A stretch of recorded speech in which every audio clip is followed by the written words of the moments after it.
김대중 전 대통령 역시 임기 초부터 측근비리 의혹으로 곤욕을 치러야 했습니다.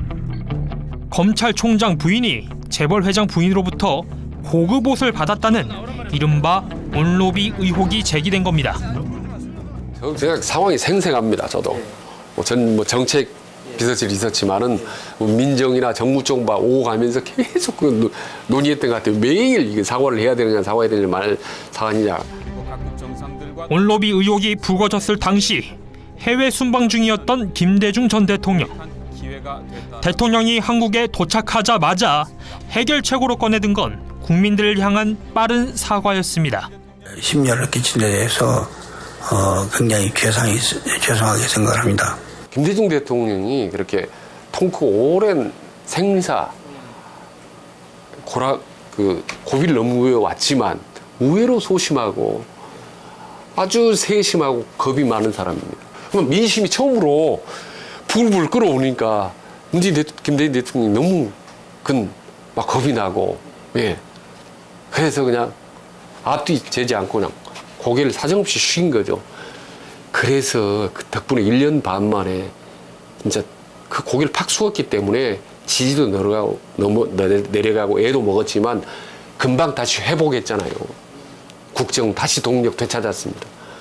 그때 만약에 사과 안 했으면요, 그 뭉게구름 안개 있지 않습니까? 계속 피어오르면서 대통령이 발목을 세게 붙잡았을 거예요. 사과했기 때문에 뼈아파지만 그냥 털고 갈 수 있었던 거예요. 그런 겁니다, 대통령이 사과는. 참여정부 시절 청와대 대변인을 역임했던 김종민 국회의원. 김 의원이 곁에서 지켜본 노무현 전 대통령은 사과문의 많은 부분을 직접 준비했다고 합니다. 노무현 대통령은 이제 사과를 많이 하셨는데 사과를 되게 진지하게 하신 분이에요. 그냥 의례적으로 이제 한두 번 대변인 논평을 하거나 아니면 연설비서관 써준 거 가지고 그냥 딱 읽고 끝나거나 이렇게 절대 안 하십니다. 당신이 다 불러줘요.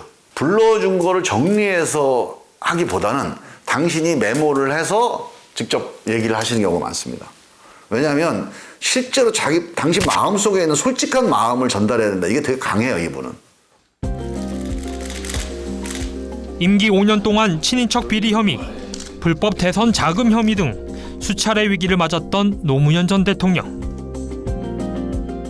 김 의원은 위기 때마다 노 전 대통령이 진솔한 태도로 국민들에게 사과 메시지를 전달했다고 말했습니다. 이 사람들이 조달하고 사용한 대선 자금은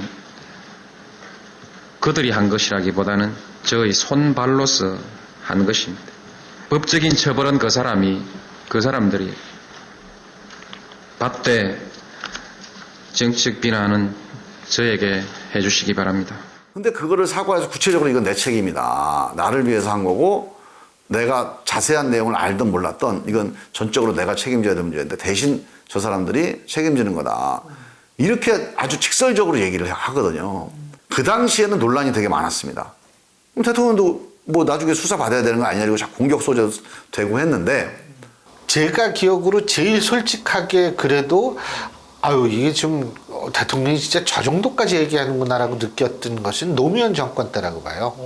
노무현 정권 때는 뭐 내가 대신 벌을 받겠다, 모든 것은 내 책임이다, 이런 식으로 얘기를 했거든요. 정치를 하는 사람은요, 단어를 어렵게 쓰거나 말을 어렵게 하면 안 돼요.